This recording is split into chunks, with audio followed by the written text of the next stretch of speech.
What's up? This is Technically Correct with Tyler Bischoff, and on today's show, did the Mountain West come out as the big losers in their lawsuit settlement with the Pac-12, and how will UNLV be affected?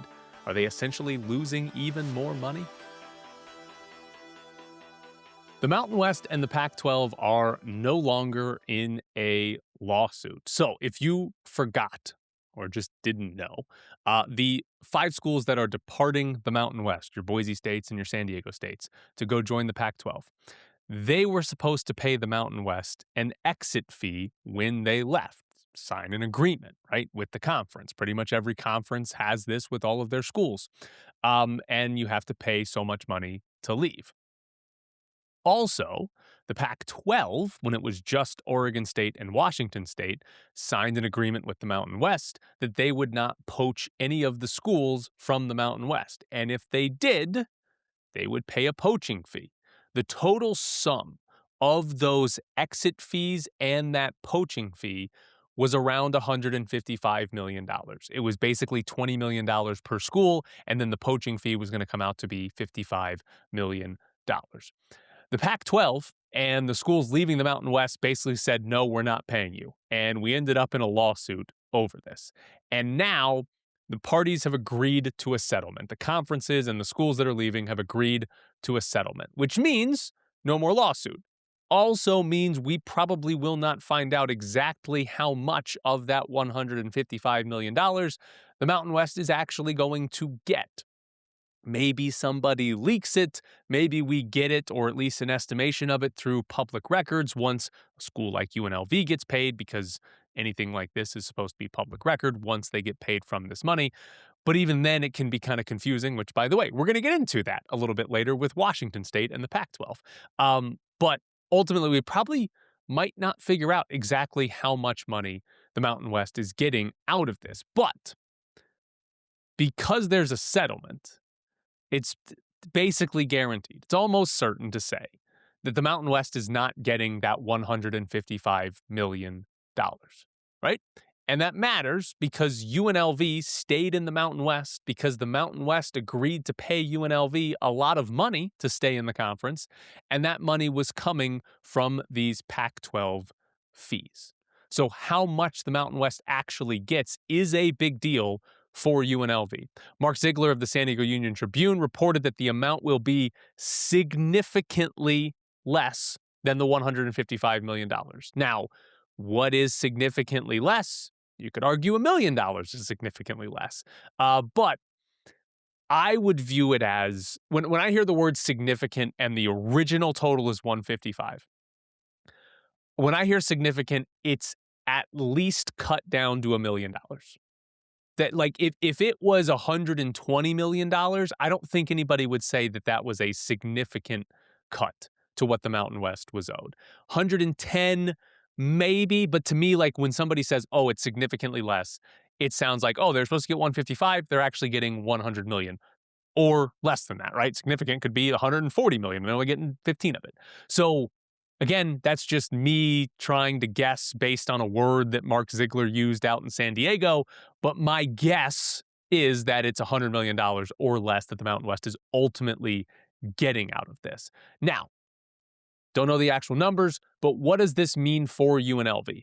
Shout out to Nevada Sportsnet, who has compiled this information and made it easy to read and understand and everything. But the way the money that the Pac-12 and the departing schools, the way that money was going to get distributed was on a percentage basis. So the first $100 million that the Mountain West was going to get from all these fees, the first $100 million, UNLV was going to get 24.5% of that. So does Air Force. UNLV and Air Force got the sweetheart deals, right? Nevada and Wyoming and New Mexico, they were at, I think it was 11.5%. But UNLV and Air Force were going to get 24.5% of the first $100 million. And then after that first $100 million, the rest of whatever the rest of it is was going to be split evenly amongst the football playing legacy members. So that's UNLV, Nevada, New Mexico, Wyoming, and so on. The full members. Hawaii was a football only, so they were going to get a smaller cut of anything beyond $100 million. So It's a lot of numbers I'm throwing at you, but here's the key ones to understand. If the Mountain West had gotten all of these fees, UNLV was going to take home about $33 million. If those fees are cut down to $100 million, which again is just a guess on my part, UNLV is going to get $24.5 million, right? So what are we looking at if it's $100 million? UNLV is losing, is a weird thing to say about money you never had, but UNLV is losing out on $8.5 million. So is that a big deal? The thing I don't personally know is how much was UNLV banking on actually getting out of this, right? Like, did UNLV sit down and say, we need the full $33 million? Because if that's the case, this settlement is a terrible, terrible thing for UNLV. If they were just hoping for $20 million and everything above that was going to be a bonus, then this settlement is probably fine. Again, we don't know the exact numbers, but probably fine. So we're looking at a loss of $8, $9, maybe $10 million, and again, maybe more for UNLV ultimately on this. But again, is it really a loss if it's money you never had? I think that comes down to how much UNLV was actually banking on getting when they agreed to stay in the Mountain West. I think that's what it is. If they expected $33 million, this is bad. If they expected 20, this is probably fine because that's roughly what they're going to get. Now, conference versus conference, who won this? I have always felt that if the Mountain West didn't get the full fees, that the Mountain West lost. They had signed agreements with all of these schools. They had a signed agreement with the Pac-12 for all of this money. And not getting that, what's the point of the signed agreements, right? And by the way, a couple of seasons ago, the Pac-12, when it was just Oregon State and Washington State, and they had to have a football season without a conference anymore, the Mountain West came in and rescued them. The Mountain West came in and agreed to play games against those two schools. The Mountain West took away conference games to play Oregon State and Washington State. The Mountain West helped these two schools out. And by the way, that scheduling agreement is where this poaching fee came in, and then they got poached anyway, and now they might not be getting, or definitely aren't getting, the full amount that they agreed to in that poaching agreement. That's a huge loss, and on top of it, the Mountain West is significantly worse, right? They lost most of their good schools. Most of their good programs are gone. And they don't get all of the money that they had signed agreements for. They got used and abused. The Mountain West got used and abused by the Pac-12 too. And now they're going to watch probably a better West Coast group of 6 level conference just appear, and they're not going to get the full amount that they were supposed to get. Now, we got more money talk for you, and specifically more money talk about numbers that we don't actually know everything about. But there is a table posted on the internet. I've seen it on Reddit and Twitter, but it's Washington State Athletic Department budget, and it's apparently from a Washington State Board of Regents meeting. And on that table, it says that Washington State is going to get $13.2 million in money distributed from the Pac-12.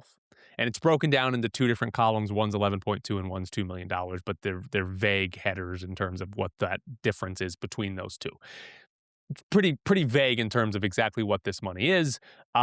It's probably not the full media rights money that the Pac-12 is getting. That's probably all of the money Washington State is getting from the Pac-12, media rights deals, plus like NCAA tournament payout and whatever other money that conferences pay out to their schools. But the reason that this is important on a podcast where you're a UNLV fan and you're listening to hear me talk about UNLV is because we are going to be comparing nonstop for however many years these two conferences still exist, the differences in the Pac-12 and the Mountain West because UNLV chose to stay behind. UNLV chose to stay in the Mountain West. And any time that the Pac-12 or the Mountain West has a foot up on the other one, we're going to look back and talk about UNLV's decision. Was it the right decision? And so again, we don't know the exact numbers here, but I'd explain it this way to you. UNLV in the new Mountain West is going to get $3.5 million in their media rights payout. The way it was phrased by Gloria Navarez, the commissioner, was that UNLV will not see a decrease in $3.5 million, which is what they were getting before. Now, the way that was worded implies that other teams won't get $3.5 million because it was specifically for legacy teams like UNLV won't see a decrease. There was also speculation the Mountain West might be using other money to pay that $3.5 million and that it wasn't all coming from the media rights that they got. But UNLV is going to get $3.5 million. Partial information from the Pac-12, but let's say $13.2 million is what's coming in. What if it's $8.5 million is the media rights deal that Pac-12 schools are going to get? That means that this upcoming year, UNLV will get $5 million less in media rights money from the Mountain West than they would have gotten had they joined the Pac-12. And again, all of these numbers, they're estimates, if not made up. But if UNLV gets $20 million in the exit fee money, that's why they stayed. They stayed in the Mountain West because they wanted that $20 million or more, the $33 million, whatever it came to be. They wanted that payday. That's why they stayed in the Mountain West, right? So let's say they get $20 million. And let's say the Pac-12 schools are getting $5 million more per year in media rights money than the Mountain West. That means when we get to year 5, UNLV will be losing money. UNLV will have lost money on this decision when we get to year 5. They will have chosen the short-term payout at the expense of having more money in the long term. Again, what those exact numbers are, I don't know. A bunch of half information here. But based on there being a settlement and based on the reporting that the number is significantly less than $155 million in poaching fees, and based on the Washington State Board of Regents meetings, it certainly seems like UNLV made a bad decision.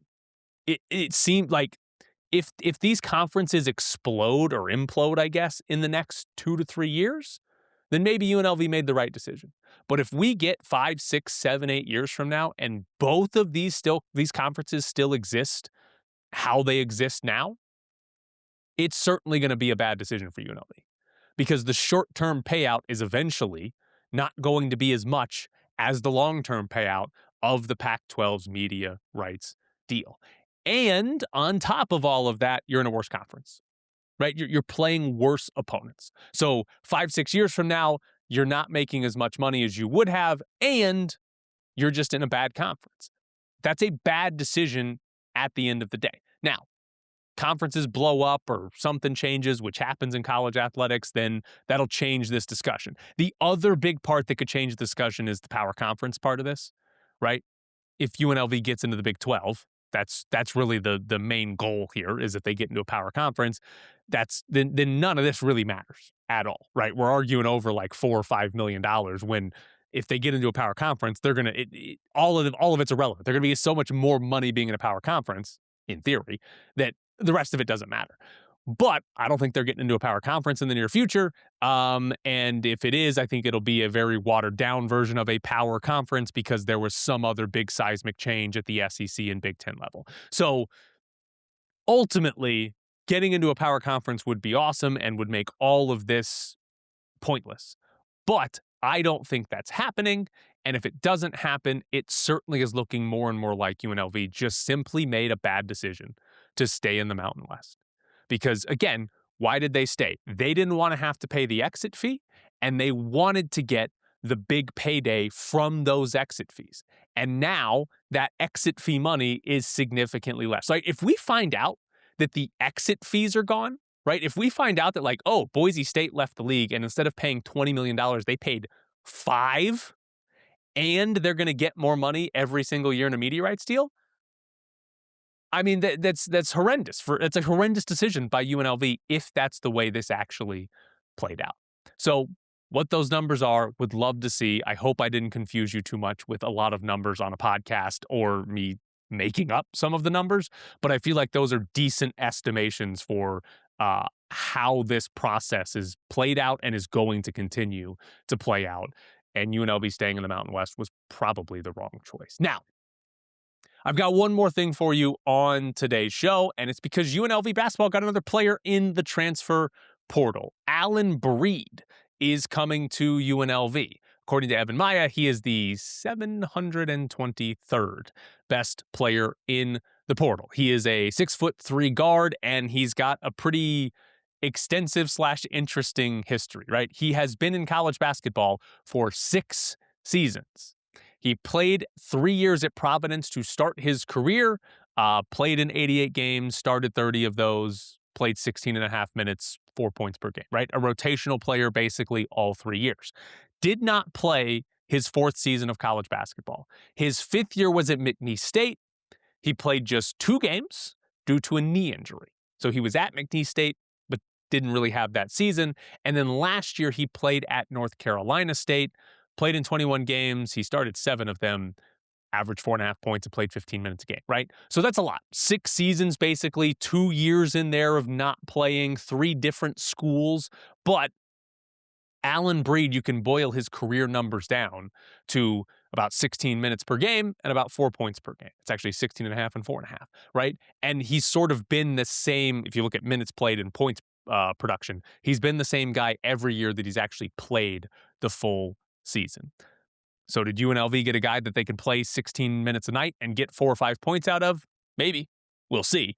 I think the big concern here is that he is a 6'3" guard and has shot 27.6% from 3 in his career. Hasn't taken a lot of threes in any of those particular seasons, but it's 156 over his entire career, but he has not shot well, right? If you look last year, he did shoot 34.5% from 3. He took 29 total threes. So you have a 6'3" guard who has shot below 30% from for his career and didn't even attempted just over 1 3 per game, right? To me, it's hard to have guards on the team, multiple guards on the team, that don't shoot threes, especially when you're looking at a roster where, 2 of your best players, Tyron Jones and should be MJ Thomas, we'll see how good he is, but those should be 2 of your best players, are not 3-point threats, right? It's hard to have guards that are not 3-point threats along with 2 forwards that are not 3-point threats on the floor at the same time. Also, again, not always the best way to do this, but using Bart Torvik rankings, he was NC State's 8th best defender last season. He's never been a great defender according to Bart Torvik's numbers. Hasn't been awful, but has never been a good defender. Looks to be sort of average on that end. So where does Allen Breed actually fit in for UNLV? We'll see. I don't think it's one where you're going to get super excited about it or anything like that. I think this is just a piece that's added to the team. Now, the final thing on today's show is still about UNLV's transfer portal class now that they have Allen Breed in. A little bit more full, but Carter on Twitter said, "I'm surprised you are so positive about this year's transfer class.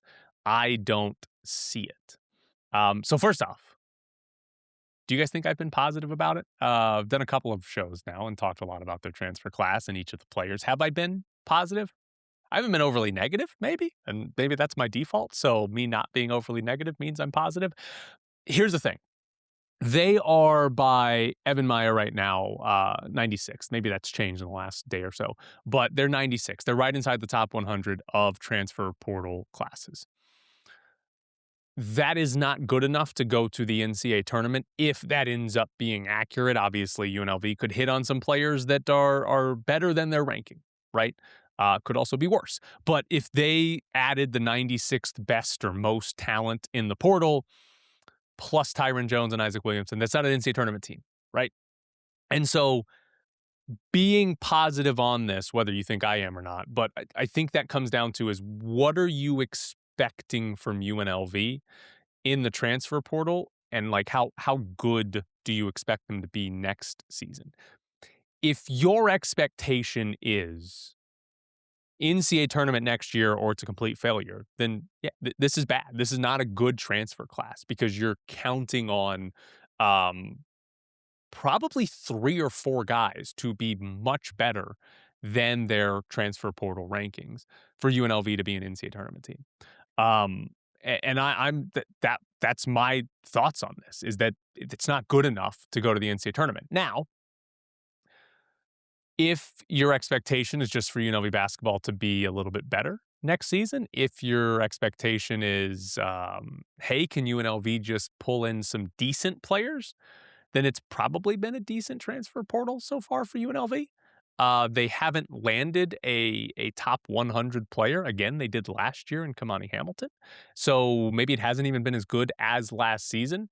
I would put it this way. I don't think Pastner has done a bad job in the transfer portal right now, but it's not good enough to make you as a fan say, oh yeah, this team's going to the NCAA tournament, right? Like I would put it, if I was to view it from a fan standpoint, it would be like, all right, am I going to buy season tickets or renew season tickets? However you want to view that. When was your renewal date?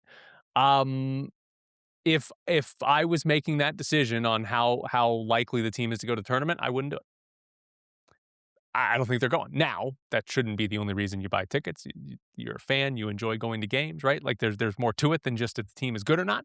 But that's how I would view it. If I was like, oh, is this team going to be playing meaningful games in February?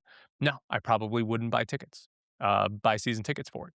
We'll see. Hopefully they change that. I'm begging, please, for this team to be that close. But I don't think this is a tournament team. Do I like some of the players they've gotten? Yes. I do think some of the players UNLV has brought in are going to be good, are going to be fun. But I guess it's more from a basis of, oh, they'll be good in what the new Mountain West is, right? Not a basis of, oh, they're going to go to the NCAA tournament. So if I've been too positive for you, I'm sorry. I'll bring back the negativity. I will. I haven't been accused of being too positive too often, but I'll bring back the negativity. The class sucks. They're terrible. Fire everybody. They're not good enough. That's what it is. But I don't think they're going to the NCAA tournament with what they have so far. There's a couple spots left. What did I say last week? It was 30, something like that, of the top 200 transfer portal guys were still available. So like there's still some better players out there. Is UNLV going to be able to land them? We'll see. I saw LSU was trying to get a guy who played. Oh, what league was it in? He got paid like $1 million something to play in a professional league last year. So maybe Pastor needs to go to Europe or something and find a guy who's played professionally. Bring him in. He's 24. Cool. He's coming to play basketball at UNLV. Maybe that's what they need. They can go to the tournament. So yeah, we'll see. But I don't think it's tournament team. And I'm sorry, Carter, if I led you on and thought that I was being overly optimistic about this transfer portal class for UNLV. All right, but that is it for Technically Correct today. We'll be back on Friday. Stay tuned. We'll see if we have anything fun the rest of the week.